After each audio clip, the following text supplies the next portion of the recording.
কাশাফাদ দুজা বিজামালিহি হাসুনাত জামিউ খিসালিহি সাল্লু আলাইহি ওয়া আলিহি। সম্মানিত উপস্থিতি, আজ জুমাবার, ঈদ সমতুল্য দিন, অত্যন্ত বরকতের দিন। আল্লাহ রাব্বুল আলামিন আমাদেরকে মানুষ বানাইলেন, আখিরি নবীর উম্মত বানাইলেন। আজকের দিনে সুস্থ রাখলেন, সবল রাখলেন, দুনিয়ার সমস্ত মুসিবত থেকে, বিপদ থেকে, আফাতে সামাবি ওয়াল আরদি থেকে হেফাজতে রেখেছেন। তাই আসুন জোরে সুরে মোহাব্বতে বুলন্দ আওয়াজে মনের মনি কোঠা থেকে যুগল কণ্ঠে একবার বলে উঠি আলহামদুলিল্লাহ। দোস্ত, জনাবে মুহাম্মদুর রাসূলুল্লাহ সাল্লাল্লাহু আলাইহি ওয়াসাল্লামের বয়ান করা কিছু কথা, যেগুলো উম্মতের জন্য নবী আলাইহিস সালাতু ওয়াস সালাম বলে গেছেন। সহি সহি কিছু কথা আমি আপনাদের সামনে স্বল্প সময়ে উপস্থাপন করার চেষ্টা করব। ওমা তাওফিকি ইল্লা বিল্লাহি লা ইলমা লানা ইল্লা মা আল্লামতানা ইন্নাকা আনতাল আলিমুল হাকীম।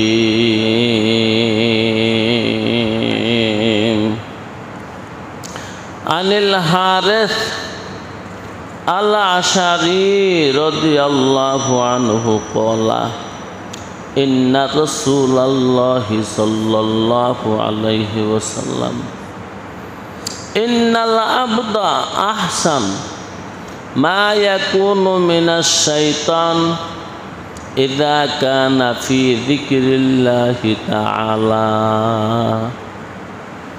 আল্লাহর নবী মুহাম্মদ সাল্লাল্লাহু আলাইহি ওয়াসাল্লাম বলেন, আল্লাহর বান্দা যতক্ষণ পর্যন্ত জিকিরে মশগুল থাকে ততক্ষণ পর্যন্ত শয়তান থেকে হেফাজতে থাকে। শয়তান তার কাছে আসতে পারে না, শয়তান তাকে ধোঁকা দিতে পারে না। ইযা কানা ফি যিকরিল্লাহি তাআলা, যতক্ষণ পর্যন্ত আল্লাহর বান্দা আল্লাহকে জিকির করে, ইন্নাল আবদা আহসান, বান্দা মহসান থাকে, হেফাজতে থাকে। বান্দাকে আল্লাহ রাব্বুল আলামিনের পক্ষ থেকে হেফাজত করা হয়। আর জিকিরুল্লাহ যেখানে হয় ওইখানে শয়তান আসতে পারে না। যেমন আউযু বিল্লাহি মিনাশ শাইতানির রাজিম, এই আয়াতটা পড়ার পরে ইবলিস ওইখানে থাকতে পারে না, শয়তান থাকতে পারে না। বিসমিল্লাহির রহমানির রহিম, এই আয়াতটা পড়ার পরও শয়তান ওইখানে থাকতে পারে না। তো যাক, যে হাদিস শুনছি, আসেন আমরা জিকিরে মশগুল থাকি। জিকিরে মশগুল থাকলে আমরা পাপ থেকে বাঁচতে পারবো। যেহেতু আমাদেরকে ওয়াসওয়াসা দেনেওয়ালা শয়তান আমাদের কাছে নেই, তখন শুধু আমাদের কাছে থাকে আমাদের রিপু। আর জিকির করার দ্বারা রিপু, মন্দ রিপু যেটা, এটা দুর্বল হয়ে যায়। আর যেটা নফসে মুতমাইন্না, এটা সবল হয়ে যায়, কবি হয়ে যায়, শক্তিশালী হয়ে যায়। আমরা মহানবী সাল্লাল্লাহু আলাইহি ওয়াসাল্লামের এই হাদিসের উপর আমল করি। এবার একটা কথা শুনেন, জিকির, কিছু জিকির তো হলো আদিয়ায়ে মাসনুনা, আমাদের জীবনের সকল কর্মে কর্মে জিকির আছে, সকল কাজে কাজে জিকির আছে। যে দোয়াগুলো জনাবে মুহাম্মদুর রাসূলুল্লাহ সাল্লাল্লাহু আলাইহি ওয়াসাল্লাম শিখিয়ে দিয়েছেন। তবে যেই জিকিরের দ্বারা মানুষ আমলের মধ্যে তারাক্কি পায়, যেই জিকিরের দ্বারা মানুষের নফসের ইসলাহ হয়, যে জিকিরের দ্বারা মৃত কলব জীবিত হয়, যে জিকিরের দ্বারা মানুষের মন্দ চরিত্র দূরীভূত হয়, ওইগুলা বিশেষ বিশেষ কিছু জিকির, ওইগুলো মুরব্বীদের কাছ থেকে জেনে নেবেন। যারা বড় আলেম আছে, যারা শায়েখ পর্যায়ের মানুষ, তাদের কাছ থেকে জেনে নেবেন, অনুমতি নেবেন। অনুমতি ছাড়া জিকির করলে সওয়াব হয়, কিন্তু ফায়দাটা কমই হয়। কারণ নিজের ইচ্ছা মতো ঔষধ খাইলে লাভ হওয়ার সম্ভাবনা কমই থাকে, সমস্যা হওয়ার সম্ভাবনা আছে। এই কথাটা আমি আর বাড়াবো না। মুরব্বীদের কাছে গিয়ে তাদের প্রেসক্রিপশন অনুপাতে জিকির করেন। দিলি হালত, কলবি হালত, দেমাগি হালত তারাক্কি হবে, উপরে উঠবে। আর যদি নিজে নিজে করেন সওয়াব হবে, কিন্তু ওই সন্ধানটা পাবেন না। দলিল হিসাবে আমি একটা লাইন পড়ে শোনাই। বে মুরব্বি হার কে সুদ্দার রাহে ইশক, বে মুরব্বি, মুরব্বি ছাড়া, বে মুরব্বি হার কে সুদ্দার রাহে ইশক, ওমর বগুজাস্ত ওয়া না শুধু আগাহে ইশক। মোহাব্বত বাড়বে না, জিকির করতে পারবেন, আমল করতে পারবেন। দেখবেন মাঝে মাঝে আমল এত গ্যাপ পড়ছে যে 1 সপ্তাহ 2 সপ্তাহ 1 মাস 2 মাস 6 মাস গেছে গা, আপনি আর সেই আমলের কাছেও না, দাঁড়েও না, আর ভালো লাগে না। মুরব্বি থাকলে এরকম হয় না, কারণ যখন ভালো লাগে না তখন আবার মুরব্বির কাছে যাইতে হয়। হযরত ওয়ালা, আমার তো এখন আর ভালো লাগতেছে না জিকির, তসবিহ ভালো লাগে না, তেলাওয়াত ভালো লাগে না, আমার কাছে নামাজ ভালো লাগে না। তখন তাদের কাছে কিছু টিপস আছে, পদ্ধতি আছে, চিকিৎসা আছে, তারা ওই অনুপাতে চিকিৎসা করে দেয়। আল্লাহ রাব্বুল আলামিন রহম করে দেয়, দয়া করে দেয়। জি ভাই, এই কথাটা আমি অনেক বলি। দেখেন, আল্লাহ রসুলের 1.25 লক্ষ সাহাবা, একজন মানুষও বয়াত ছাড়া ছিল না, একজনও না। আবু বকর সিদ্দিক রাদিয়াল্লাহু তাআলা আনহু থেকে শুরু করে প্রত্যেকটা সাহাবী রসুলের হাতে বয়াত। জি, কেহ তো বয়াত আলাল ইসলাম, কেহ তো বয়াত আলাল আমল, কেহ তো বয়াত আলাল জিহাদ। এই জন্য খুদ বখুদ কামেল না শুদ মোল্লায়ের রম, খুদ বখুদ নিজে নিজে, খুদ বখুদ কামেল না শুদ মোল্লায়ের রম, তা গোলামে শামসুদ্দিবিরে জিনাসুদ আরেকজনের কাছে যাইতে হয়েছে, যার নাম হলো শামসুদ্দিন তিবরিজি রহমাতুল্লাহি আলাইহি। আল্লাহ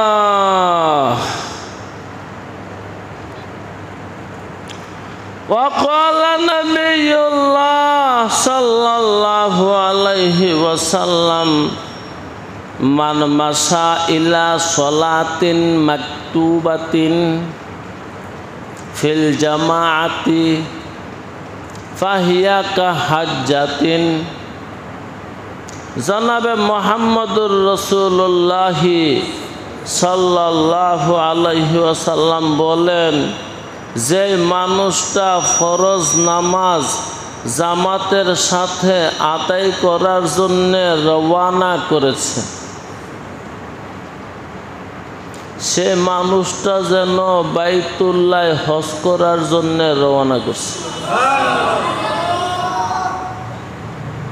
জামাতের সাথে নামাজ আদায় করার জন্য। দোস্ত,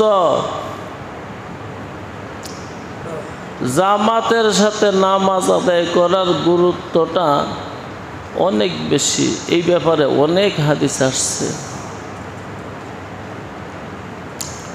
ওমান মাশা ইলা সালাতিন তাতাবুইন ফাহিয়া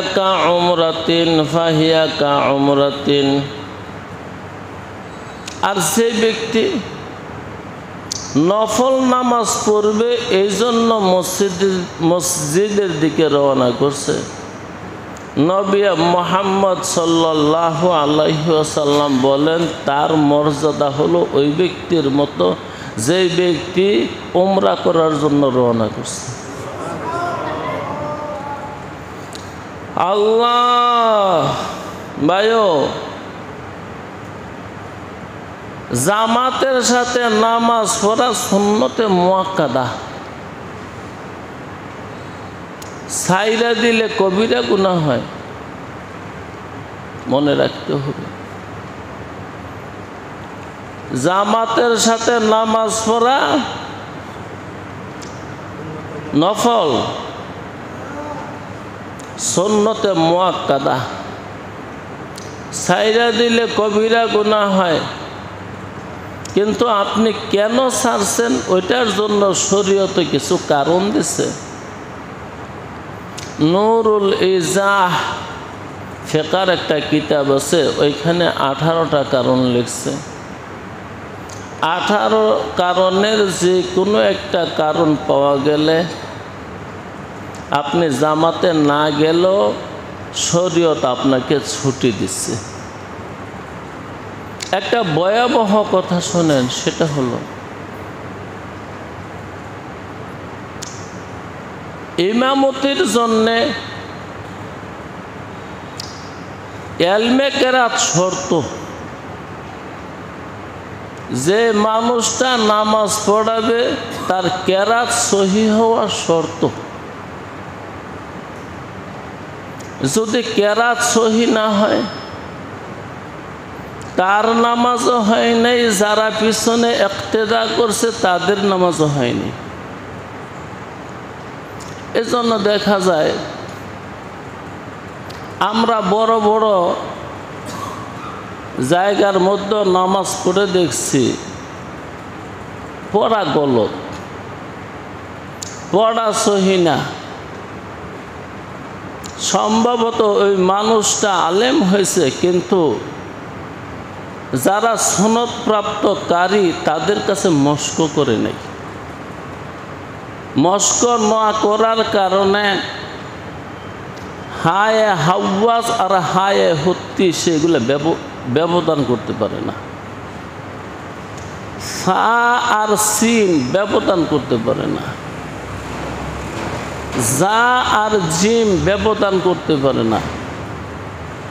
সে তার মতো পড়ে যাচ্ছে। যারা কোরআন বুঝে তারা ঠিকই শুনতেছে, তারা ঠিকই বুঝতেছে কি পড়তেছে। যে জায়গার মধ্যে টান আছে ওই জায়গার মধ্যে যদি টান ছেড়ে দেয় নামাজটা ঠাস করে ভেঙে যায়। হায়ে হুত্তির জায়গার মধ্যে হায়ে হাওয়াজ পড়ার সাথে সাথে নামাজটা ভেঙে যায়। জায়ের জায়গাতে জিম পড়ার সাথে সাথে নামাজটা ভেঙে যায়। জিমের জায়গাত আমাদের বেশি দূরের কথা না, সূরা ওয়াকিয়ার একটা জায়গা আছে খুব কঠিন। তো মাদ্রাসার হাফেজ সাহেব তারে একদিন বললাম, হুজুর একটু পড়া শোনান না।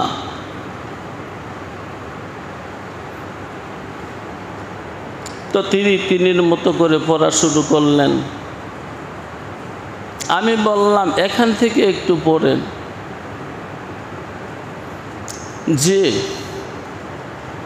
দেখা গেল 3টা আয়াত পরস্পর, প্রথম 2 আয়াতের মধ্যে দ, আর প্রথম 3 নম্বর আয়াতের মধ্যে হলো দাল। তিনি 3টা আয়াতের মধ্যে দালই পড়লেন। তখন বললাম একটু বানান করে শোনান। তিনি বানান করার সময় দাল দিয়ে বানান করলেন। আমি খুললে দিলাম, দেখেন তো বানানটা হয়েছে কিনা। না, হয়নি তো। তা আপনি যে পড়লেন। জি ভাই, এটা কেন বললাম? হেফজখানার শিক্ষক 25,000 টাকা বেতন, তারা পড়লে এই গতি হয়ে যায়। আর যার তার পিছে নামাজ পড়লে নামাজ হয়ে যাবে, এত সোজা না। জি, তো সুন্নত জামাতের সাথে নামাজ পড়া সুন্নতে মুআক্কাদা, কিন্তু ইমাম সহিহ। ইমামের পড়া যদি গলত হয়, এপারও গেল ওইপারও গেল। শুধু ইমাম না,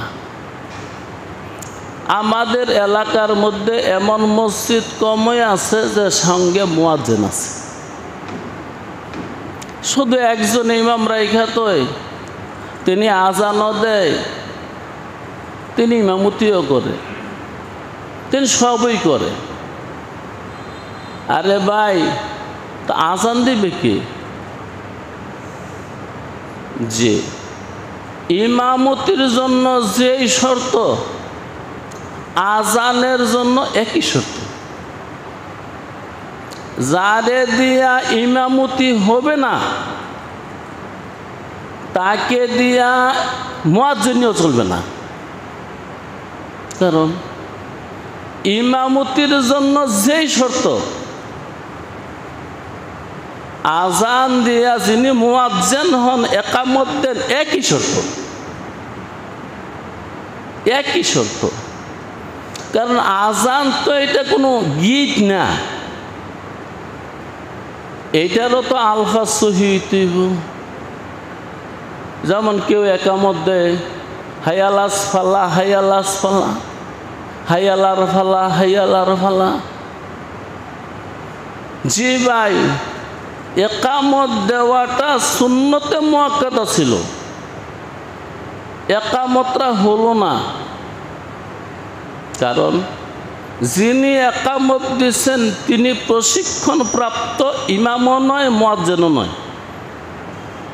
বাস যাই আছে তারই বলছে দেন, একামত দেন। আরে ভাই, যে সে ব্যক্তি আজান দিলে তো আজান হয় না, সহিহ হওয়ার ব্যাপার আছে, শুদ্ধ হওয়ার ব্যাপার আছে, বালেগ হওয়ার ব্যাপার আছে। যেমন অনেক সময় একটা ছেলে আসছে, তার বয়স 12 বছর, তাকে বলল আজান দাও। জি, সে আজান দিছে। এই মসজিদে আজান দেওয়া সুন্নতে মুআক্কাদা ছিল, সেটা আদায় হয়নি। কেন? সে তো বালেগ না। নাবালেগকে দিয়া আজান দিলে আজান আদায় হয়েছে না। নাবালেগকে দিয়া একামত দেওয়াইলে তাইলে একামত ছাড়া নামাজ পড়লেন। সুন্নতে মুআক্কাদা ছেড়ে দেওয়া হলো, কবিরা গুনাহ হয়েছে। এই মাসালাটা আরও বুঝেন। তারাবির নামাজ সুন্নতে মুআক্কাদা। এই জন্য কেউ যদি মনে করে ছোট বাচ্চারা দিয়ে পড়াই দেই যেহেতু সে হাফেজ হয়েছে, হবে না, নামাজ হবে না। কারণ এই ছেলেটার উপর শরীয়ত এখনো আসে নাই। এই জন্য তারাবি তার উপরে সুন্নতে মুআক্কাদা নয়। নাবালেগের ইবাদতে সওয়াব হয় না, নাবালেগে পাপ করলেও পাপ হয় না। তা আমি বুঝাতে চাচ্ছি, যেমন আরো আবেগময় একটা কথা, এগুলা পরিলক্ষিত।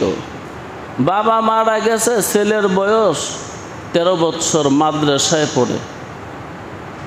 সমাজের সবাই কইল না তার ছেলেকেই দাও, সে যেহেতু মাদ্রাসায় পড়ে। এরকম ঘটনা দেখছি। বাস ওই নাবালেগ ছেলে জানাজা পড়াই দিছে, বাবার জানাজা হয় নাই। ওই মানুষটাকে মাটি দেওয়া হলো জানাজা ছাড়া। বলতেছিলাম ইমামতির যেমন শর্ত আছে, মুয়াজ্জিনেরও শর্ত আছে। যেই ব্যক্তি ইমামতি করলে হবে না, ওই ব্যক্তি মুয়াজ্জিনি করলেও হবে না, ওই ব্যক্তি একামত দিলেও হবে না। এই কথাগুলো মনে রাখবেন, জরুরি কথা বলছি।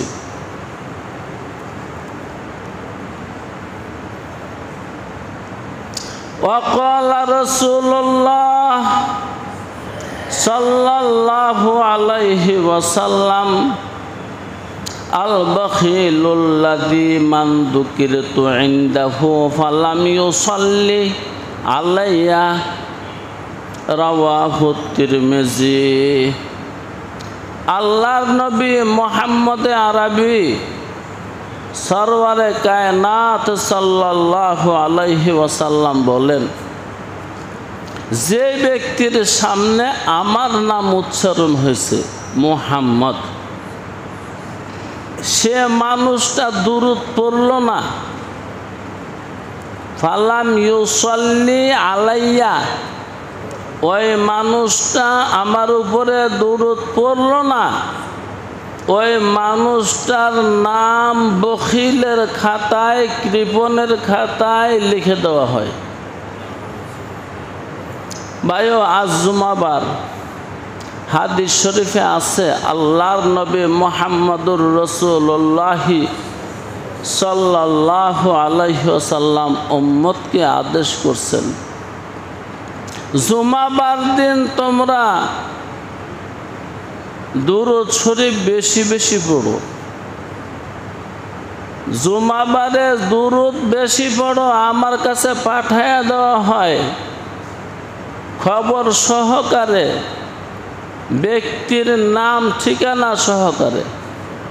এটা হলো মদিনা ওয়ালার সাথে সম্পর্ক করার সহজতম উপায়।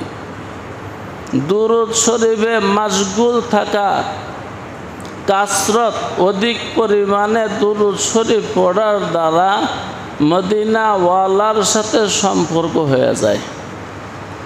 এখানেও একটা কথা বলি, আমার কাছে অনেক মানুষে অনেক মুশকিল বিপদ নিয়ে আসে। তো অনেক সময় আমি অনেক মানুষকে বলি, ভাই প্রত্যেক দিন আপনি 500 বার দুরূদ শরীফ পড়ে নেন, যেহেতু রাসূল সাল্লাল্লাহু আলাইহি ওয়াসাল্লাম বলছেন দুরূদ শরীফ পড়লে 10টা রহমত নাজিল হয়, 10টা পাপ মাফ হয়, 10টা সওয়াব হয়, রব্বে কারিমের কাছে তার 10টা দাম বাড়ে। আমি আমলটা অনেকের দেই, তো দেখা যায় 1 মাস 2 মাস 3 মাস আরো বেশি, বারবার নালিশ করতে থাকে, হুজুর সমস্যা যায় না। তো অনেক সময় আমি বলি, কি দুরূদ পড়ছেন শোনান তো আমাকে। এই তো পরশু রাত্রের কথা, রাত তখন 3টা বাজে। ওই লোকটা খুব বিনয় করে হাত কসলায় বলতেছে, হুজুর দুনিয়ার কষ্ট আমার আর সহ্য হয় না। আপনি তো আমল দিয়েছিলেন দুরূদ শরীফ পড়বার জন্য, পড়তেছি, কিন্তু আমার মুশকিল যাচ্ছে না। বললাম একটু শোনান, কি দুরূদ শরীফ পড়েন। তখন সে বলল, হুজুর আমি যে দুরূদটা পারি, আপনার কাছে আসার আগে আমাকে একটা আলেম শিখিয়েছিল, আল্লাহুম্মা সাল্লি ওয়া সাল্লিম আলা নাবিয়িনা মুহাম্মদ সাল্লাল্লাহু আলাইহি ওয়াসাল্লাম। এই দুরূদটা আমি পড়ি। আমি বললাম, দেখেন এটার নাম হলো ডাবল দুরূদ। এইটা পড়ার পরে কোনো মানুষের কোনো কষ্ট আর থাকতে পারে না। তো হুজুর আপনিও তো আজকে 5 মাস হয়ে যায় আমারে বলছেন আমি পড়তেছি, কিন্তু কাজ তো হচ্ছে না। তখন আমি বললাম, কেমনে কাজ হইতো? যেইভাবে পড়ছেন এটা তো দুরূদ হয় না। আপনার পড়ার মধ্যে এত ভুল, যে ভুলের কারণে এটা দুরূদ না। যেমন আপনি পড়লেন আল্লাহুম্মা সাল্লি ওয়া সাল্লিম, আমার জিহ্বাটার দিকে একবার চাইয়ে দেখেন, আল্লাহুম্মা সাল্লি ওয়া সাল্লিম। কি উচ্চারণ করছে হুজুর? হ্যাঁ, আস্তাগফিরুল্লাহ রাব্বি মিন কুল্লি যামবি ওয়া আতুবু ইলাইহি। আমি মাথায় হাত দিয়ে বললাম, কিভাবে কাজ হবে? কি পড়তেছেন, এর অর্থ বুঝছেন? সাল্লিম, আহা, আপনি আখিরি জমানার নবী মুহাম্মদুর রাসূলুল্লাহর জন্য আজকে 5টা মাস ধরে বদদোয়া করতেছেন। কারণ অক্ষরটা হলো সিন, সাল্লিম, আর আপনি পড়তেছেন সাল্লিম। এই যে 5 মাস ধরে জনাবে মুহাম্মদুর রাসূলুল্লাহর জন্য আপনি বদদোয়া করতেছেন, কেমনে কাজ হবে বলেন তো? জিন্দেগানি সরফে কারদাম দরবাজারে তিফলেগি, জিন্দেগানি সরফে কারদাম দরবাজারে তিফলেগি, হিচ হাসেল মান্না কার দাম, হিচ হাসেল। জীবন শেষ হয়েছে, কিছু অর্জন হয় নাই বন্ধুরে, হবেও না। মালিক কারো আইনে চলে না, মালিকের আইনে আমার চলতে হবে। এই জন্য যাদের পড়া সহি না, গলত পড়া, এই পড়া দিয়ে 100 বছর নামাজ পড়তে পারবেন, দোয়া পড়তে পারবেন, দুরূদ শরীফ পড়তে পারবেন, আমল নামার মধ্যে সওয়াব তো উঠবে না। একদিন দেখবেন কতগুলো পাপ উঠে রয়েছে। এই জন্যে পড়েন, দোয়া, কালাম, সানা, তাশাহুদ, দুরূদ সহি কইরা পড়েন, কেরাত সহি কইরা পড়েন। আর নয়তো কি হয় জানেন? আল্লাহ আল্লাহ আল্লাহ, বিপরীতটা নাজিল হয়, বিপরীতটা। আমলের দ্বারা রহমত আসে, বরকত আসে। যখন সহি শুদ্ধ না হয় তখন বিপরীতটা আসে। বিপরীতে কি? পাপ, আযাব, গজব, আল্লাহর নারাজি, আল্লাহর অসন্তুষ্টি। কেন? আরে যিনি কোরআন নাজিল করছেন, শরীয়ত নাজিল করছেন, তিনি ফরমান করে দিয়েছেন অরতিলিল কুরআনা তারতিলা। তুই যে আমার কোরআন পড়বি তার তিলের সাথে পড়িস, তার তিলের সাথে পড়িস। ও দোস্ত, সুবহানাল্লাহ,